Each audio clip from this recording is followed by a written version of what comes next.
This looks like somebody, but not you. Oh my God.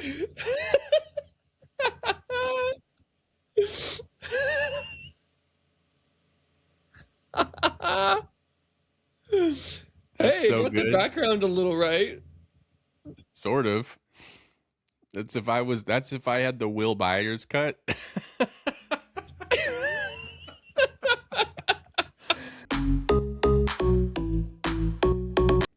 Anyway, hello, ladies and gentlemen. How are you doing today? We're very excited that you're here. And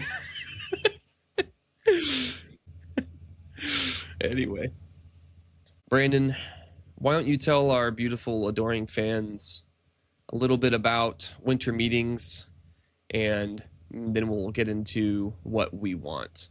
Yeah, I'll tell all 6 of you that are listening. Winter meetings is where stuff happens in the off season, and really, so far nothing has happened. This is day 2 of the meetings, I believe. So really, today is just kind of wishful thinking of what we want to happen or what we've kind of seen circulating online. So who is meeting? Who is meeting? The GMs, right? This is where GMs, agents, right? So this is where a lot of free agents are going to get signed. Like we might see a Kyle Tucker deal come out of this, a Cody Bellinger. Kyle Schwarber's been offered a contract by the Pirates. So yeah, this is where trades are going to happen. So like the Royals, we've talked about it a lot in the last month or so. The Royals need an outfielder. That's not anything that isn't known. Look at 2025, and one of the big holes was we don't have an outfielder. So that's what we're going to try to do. Royals aren't really going to be big players in Kyle Tucker, Cody Bellinger, because they're too expensive. Harrison Bader's probably going to be too expensive as well. He's a player that I would love to have, but probably not going to happen. Yeah. So, and just because you haven't heard their name does not mean that they would not be the best player in our outfield once we get them. I know that the Royals are linked to Mike Yastrzemski, trying to bring him back, which that would be an upgrade from all of our rotational pieces. Yeah, no, yeah, I'm with you. Mike Yastrzemski, I've seen Mike Yastrzemski, Adam Frazier kind of being linked to or in talks of coming back. It'd be fine, but would I be satisfied as a Royals fan if that was the move we brought back Yastrzemski? No, I wouldn't. I like having him as his leadership and from a depth standpoint, yeah. But if it was like he's our guy, he's 35, 36. So we're trying to build a team that can be good for a while. So if we're going to do 1-year deal for Yaz, I'm happy to have him, but are you this happy to have him? That can't be the move. Yo, yes. Dude, that is so good. This is cursed, bro. This is how happy Brandon would be if we re-signed Mike Yastrzemski. We re-signed Mike Yastrzemski? Yep. Okay, I'm getting off of that. That's horrible. That is, that's disgusting. Yep, that's so bad. That doesn't bad. look anything like you, dude. No, I don't know who that is, but that's not me. But no, we've seen Chris Bubich and Noah Cameron have kind of been in the main players that I've seen as far as pitching that might get traded. Cole Reagans has kind of come up of a deal with, if the Royals were to do a deal with the Red Sox, it could be Cole Reagans, Duran, and somebody else. And I'd just rather give up Bubich because he has less control. We have Cole Reagans for a few years. We have Noah Cameron forever. Noah Cameron, if he sticks it, he'll probably be pitching in the new stadium. That's how long we have him. So, literally. Yeah. It's like, yeah, I've seen a lot of talk on social media about Reagans getting traded, and I think that's a lot of fan hypotheticals. Like Yeah. we all sit here and we all play general manager. We all play our little franchise mode in our brains. And what could we get for this piece? Like, okay, if we package Bobby Witt Jr. and Vinny Pasquantino, who could we get? Okay, like that's not happening. I really don't think Reagans is moving. Chris Bubich was the name that was mentioned. I think that they mentioned, when I say they, I mean JJ Piccolo and Quatrero when they're asked about this, who is our general manager and our manager. When I hear them mention it, I think they might have mentioned Noah Cameron's name once or twice in passing, but I don't think that that's a serious consideration unless it was for another player that we have complete control over and huge upside. It would have to be the haul that you get for Cameron would have to be insane. Now, I honestly though, with Noah Cameron, it was his rookie year last year, and you would one would think, I hope he doesn't, but one would think that he might regress a little bit in his second season. 4th place rookie of the year, kind of a surprise. What does a full year of Noah Cameron look like? What's his pitch count look like when he starts regressing? Something hope we never find out, but yeah, everyone has their weird limits. So yeah, you have like Luis Robert, White Sox. He's come up. Jordan Walker with the Cardinals has come up. I feel like Duran is like the name that just keeps floating around though. Where I think it's inevitable that Duran seems like he's not going to be on the Boston Red Sox in 26. Just a matter of where he plays. Yeah. I feel like that's a lot of fan speculation though. That's a lot of people like us going on Twitter and getting all excited about what it could be. Realistically, I don't think that's going to happen because I don't think they're trading Reagans, but that's just me. Yeah, I hope not. I mean, I know you have to be willing to give up talent to get talent. Yeah, for but sure. They like Reagans. Yeah. So for me, I mean, I liked Bubich until he blew out his arm in front of me. I'll tell you this though. I was so wrong about Bubich in 25. Whenever they announced that he's the starter. Weren't we all though? Well, that's true, but I've been kind of over Bubich. Like I'm like, we keep trying to make Chris Bubich work. We just keep trying, and it doesn't work. And then now we're like, he's the starter. He's going to be the 5th starter in 2025. I'm like, why? Why are we doing this? And then I'm like, oh, he's the best pitcher in baseball. That's why. So, makes total sense. Know? Duh. So, but just doesn't that just make you think? Sorry to interrupt you, but doesn't that just make you feel like you want to get rid of him and maximize his value now? Like this is something that is such a game of 4D chess that these general managers have to play when they're evaluating talent. And what hurts the most is when you don't think you have something with somebody, you trade them, and then it turns out they do have something, and you traded away something you thought you could get value for. You got value. Your value is less valuable than what you had before, but in a different system, better coaching, they end up flourishing. And, Chris Bubich, I feel like he's really good, but I also feel like there could be a degree of, fake news. Like that might be a hot topic, but he was killing it as a reliever late in the season, 24 and 25. He was also like Cy Young good. So he has some nasty stuff for sure, but it also just makes me kind of hit the brakes a little bit just because my trust isn't there because I watched him suck for so long. So I'm just a little skeptical. Yeah. And like I said, you have 1 year of team control left on him. So after that, then you go, all right, he'll be an unrestricted free agent in 27. Do we think we can sign Chris Bubich long term? Should he have a similar season in 26 that he was having in 25? He was on his way to being a Cy Young top 3 Cy Young candidate, and the injury happened. So if he does that again, he's going to be a hot commodity in the market.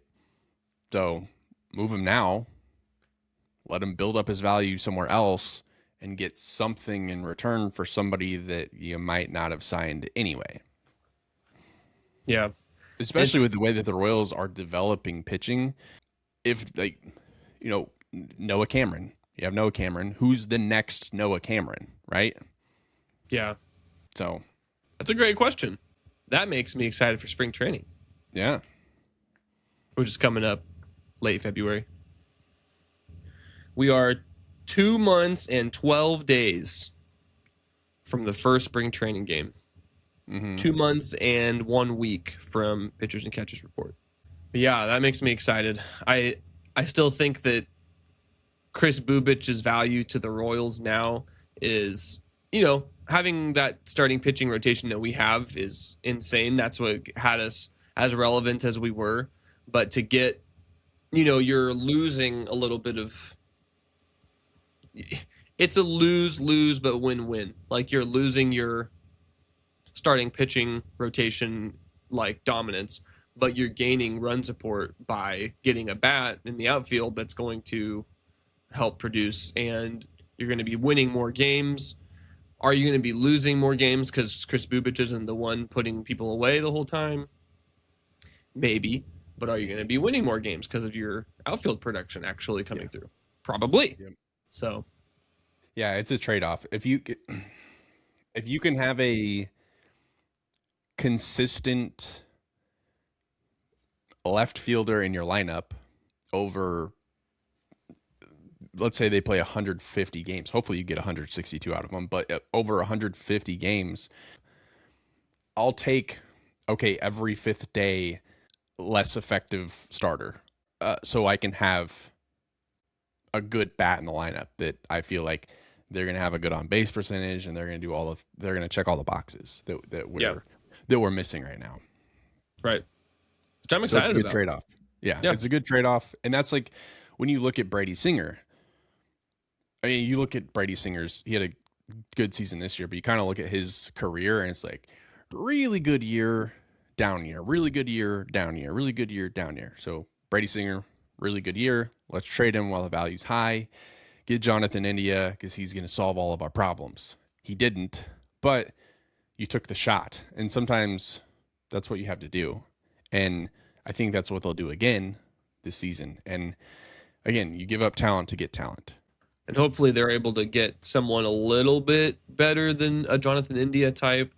I think Chris Bubich probably has a little bit more trade value than Brady Singer did at that point, because Brady Singer had a little bit more of negative on his resume, whereas Chris Bubich has a little bit of negative, a lot of borderline elite bullpen help, and then a full half season, 3/4 of a season of Cy Young level pitching. And he's a lefty, so how many people need lefties? I mean, very valuable person. So I'm looking forward to finding someone. I'm putting some trust here in JJ and Matt to find the piece that they need. Are there any names? Are there any names off the top of your head that you think are pretty sexy? Besides, Moses. I mean, it's, for me, it's not about a specific player. Like Harrison Bader is the key to it all, right? Yeah. I think it's just find an everyday player, because the problem is we're just plugging and playing as we go. And that's, to me, it's a Band-Aid. And what we want is a permanent fix. So if we can get, I know Duran just comes top of mind. He might not even be the best fit. He was just a player that was talked about at the last year's trade deadline and could work here, right? Like Jordan Walker, Luis Robert. Luis Robert would be good. He'll be a decent bat, provides a lot of power, fine defensively, right? Yeah. I'm not necessarily like, you have to go and get this player. Because if that was the case, I'd be like, find a way to get Kyle Tucker on this team. Yeah, if you were to ask me the same question, I said it before, and not to be redundant, but I honestly kind of hope it's someone I don't know their name. Because if that's the case, I know that these people are doing their research and they're finding people that are going to be serviceable and do a good job fitting in our lineup. Because I don't have a ton of people that I'm super hot on, and the people I do, I don't know if they're for sale. I don't know if the team's going to get rid of them. And all like whenever I heard that Jonathan India was coming to Kansas City, I had heard his name, and I kind of, it was one of those moments where I was like, I've heard that name before. Isn't he good? And I got excited. And I'm kind of hoping I hear a name that I'm either like another like Mike Yastrzemski name where I'm like, is he good? And then I find out that he's, hitting 285, hitting 290. He's been playing, he plays the average of 150 games a year and 155 games a year. And that's kind of what I'm hoping. So maybe one of these days we'll get that come across our feed, but we will let you know as soon as that happens. Yeah. And that's the thing is I'm like, I know as soon as we get off here, we're gonna make a blockbuster trade. News. Royals trade so-and-so for name so-and-so. For name. Yeah. And cash considerations. Yeah. Shout out. So I mean the winter meetings run from the 7th through the 10th of this month. So this week, I mean, hopefully if the Royals come away, obviously we have all winter, so it's not like, oh, they didn't get anything done at the winter meeting, so what are we going to do? But hopefully they can come out of the winter meetings with something to be excited about, other than, oh, Yastrzemski's back, Adam Frazier's back. No, in Adam Frazier's defense, when he showed up, everything kind of started to go in the right direction offensively. I don't know if he's the reason why, but that's just kind of the timeline. Like, what? Adam Frazier, the guy that we didn't want, is now back and fixed everything. All right. Total Royals moment. Yeah. I can't get excited about next season or feel good about next season. I'm excited for next season. I don't want to feel good about it. I want to feel better about it. Like I want to feel like going into 2025, I was feeling a little bit better than I was in 2024. In 2024, they hadn't done it yet. In 2024, they hadn't done it yet, and I wasn't in super belief that we were going to do it. And in 2025, we had the belief that they were a playoff team, and we thought that they could do it. And I thought that they got a little bit better because certain pieces learned to freaking swing the bat right, like Michael Garcia, and our starting pitching was looking a little more promising, and the hitting just regressed. And you have an entire month where you only win a game at home. That's not going to cut it. And you play 2025 again. I think it turns out a little bit differently, but I think that with what we had last year, I could almost see us going in 2026 doing the same thing with the same team and doing better. But I want to be good. I want to feel good about it. I want to feel better about it. Yeah, I think most people do.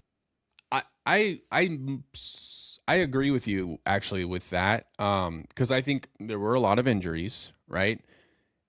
From the on the pitching staff, right? So if you have a healthy pitching staff, and I say a lot of injuries on the pitching staff, we were still one of the 10 best pitching staffs in baseball. Yeah, with all that info, but have a healthy pitching staff 1 through 5 from the starters, and then everything else falls into place as well. You have like Salvi and Vinny, who had great offensive seasons if you actually go back and look. But like, let's say Vinny has a better April, Salvi has a better first 75 games, maybe a little less, better first 60 games. And then win 5 more games in June, right? And we've said that before. Like, that's the difference between being a postseason team and not being a postseason team. So I'm with you. I think if we were to do 2025 over and we throw it in MLB The Show and simulated it, they'd win 88 games. So at least. Yeah, exactly. And I hope that's not the mindset of the Royals front office is, oh, well, a couple things just didn't go our way. And if we run it back with the same crew in 26, then it will. I hope that's not like, Yeah, I hope no. that's not what they do. I can't stand running it back. When you don't win something, why would you want to just do it again? Yeah.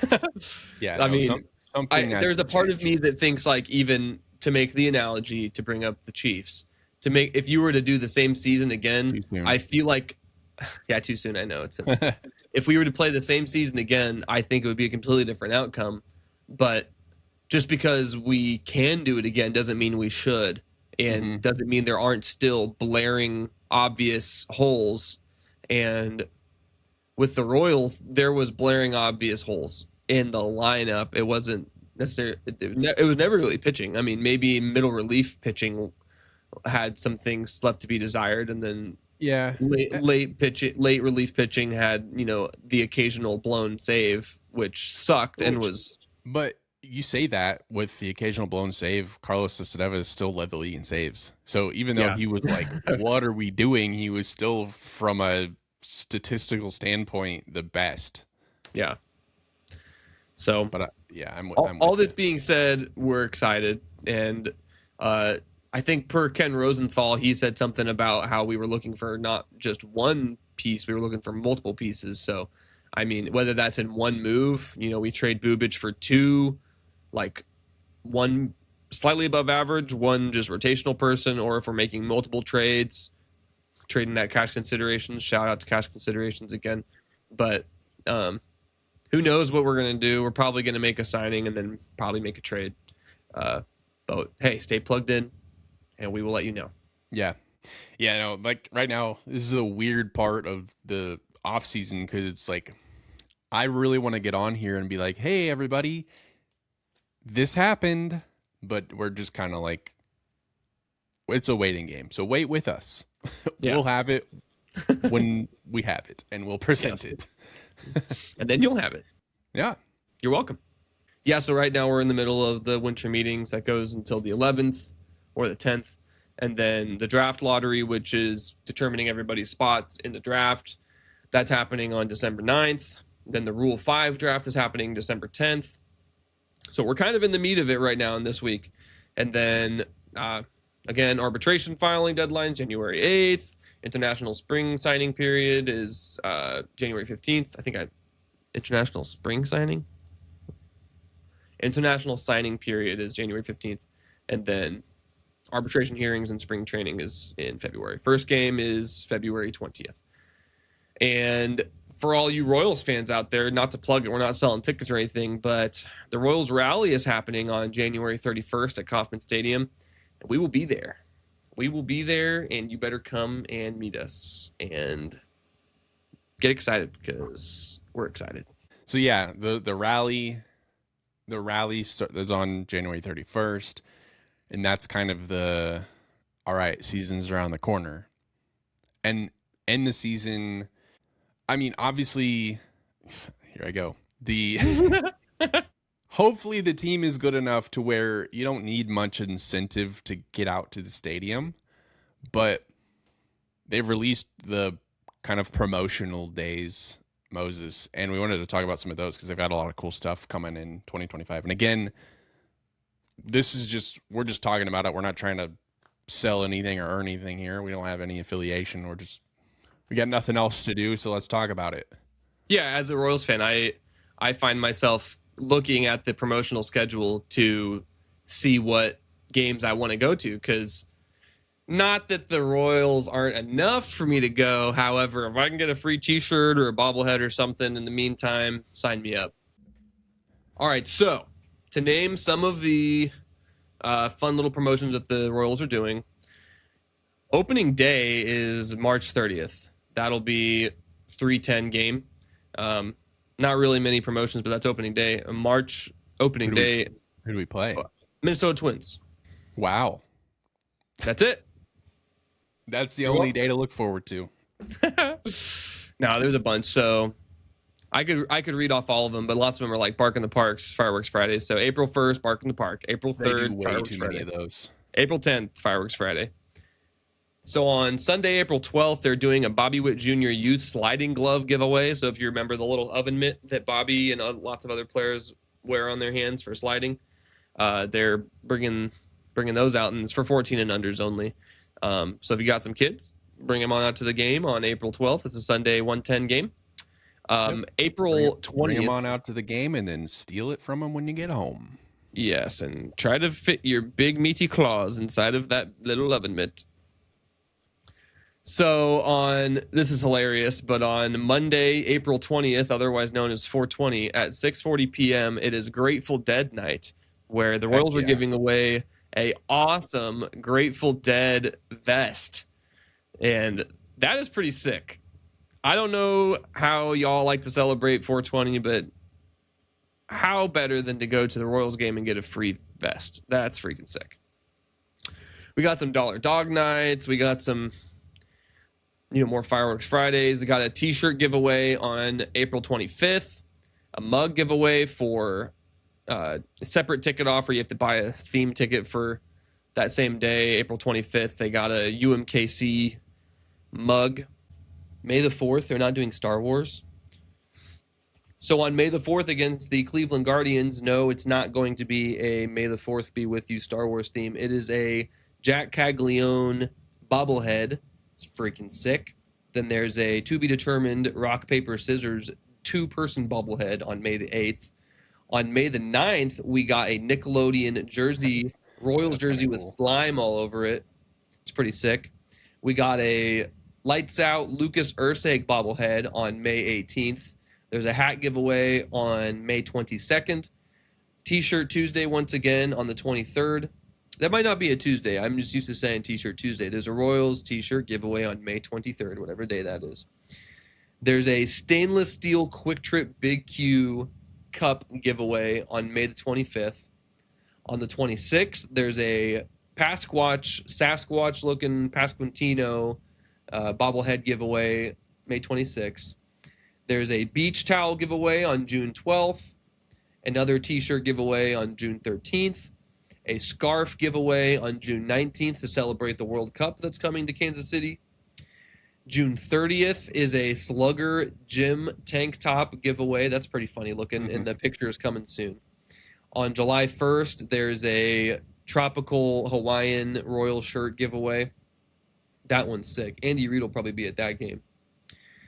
July 2nd is Armed Forces Night. They're giving away a big thermos that's Royals themed with an American flag on it. July 4th, they're giving away a Bobby Witt Jr. 4th of July themed bobblehead. And then probably one of the biggest nights, there's a big head, like one of the bobbleheads, but with the hilarious giant heads. There's a giveaway July 18th, a Bobby Witt Jr. Edition. On July 21st, they're doing a Michael Garcia bobblehead giveaway. A City Connect replica jersey giveaway is on August 7th. August 8th is another t-shirt giveaway. August 21st is a City Connect cross bag giveaway, like cross body bag, like a little fanny pack looking thing. September 4th is the City Connect reverse retro jersey giveaway. September 5th is another t-shirt giveaway. September 6th, one of my personal favorites, is the hilarious giant gold necklace with a big slugger on it. That's for 14 and under, though, so bring your kids so that you can get one and then steal it from them as soon as you can. September 7th, there is a powder blue hockey jersey that is Royals themed. Freaking cool. Pretty sweet. September 25th, there's a Salvador Perez bobblehead. And then to wrap it all up, September 26th, there is a Letterman jacket jersey Royals style giveaway. Is it short sleeve in that graphic? It is short sleeve in this graphic. I think they're trying to make it look like a Royals jersey, but it's styled like a Letterman jacket. It's got the striped neck, the striped bottom waistline, the striped sleeves.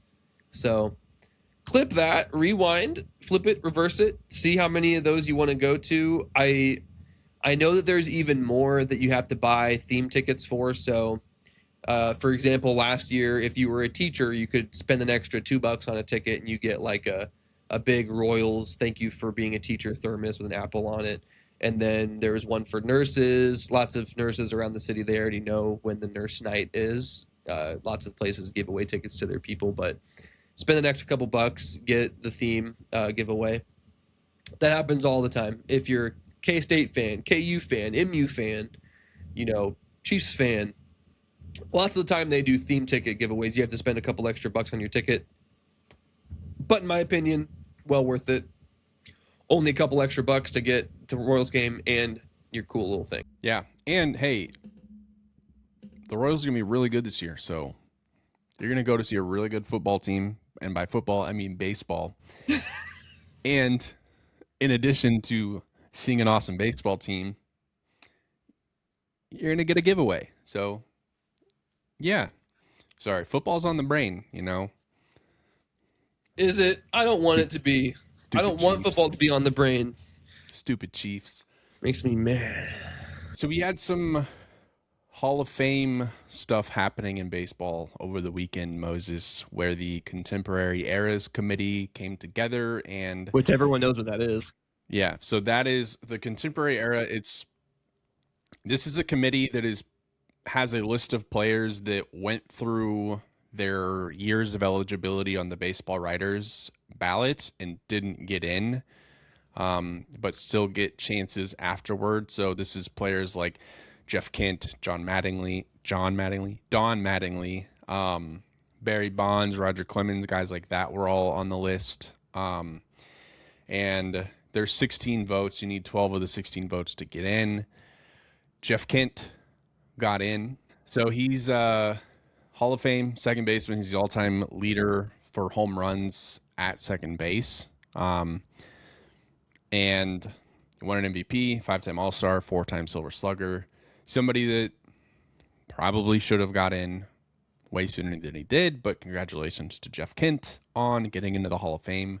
Players like Barry Bonds, Roger Clemens, Fernando Valenzuela, I believe as well, only got 5 votes, so they are not eligible for this again until 2031. So they have another 6 years before they get another opportunity to get into Hall of Fame. But what this tells me is, okay, the writers didn't want to vote them in, and former players and current Hall of Famers and executives also didn't think they were worthy of getting in. So congratulations to Jeff Kent. We'll have the writers' ballots will be revealed, and we'll learn who's going to get in with the 2026 class, whether it's going to be Carlos Beltran, Cole Hamels on the list, Alex Gordon. No. But yeah, we'll touch on that in, I believe that's late January when that happens, but just some Hall of Fame news. Always cool to see somebody get in. I feel like it's very hard to get in MLB. So congratulations again to Jeff Kent. Jeffrey. All right. I think we gave the people what they wanted this week. I think that everyone loves Royals. So, not everyone, everybody. I think everybody loves the Royals. So it's easy for us to just sit here and talk about it because we're just talking about what people love. So with that, got anything else, Brandon? Yeah. Don't pee into the wind. Is that because our male fan base? Is that more towards our, or is that both? Well, we got a lot of, we have a lot of metrics tell us we got a lot of male audience out there. So just make sure if you're peeing outside, pee with the wind. Okay. All right. I like it. All right, everybody. Peace.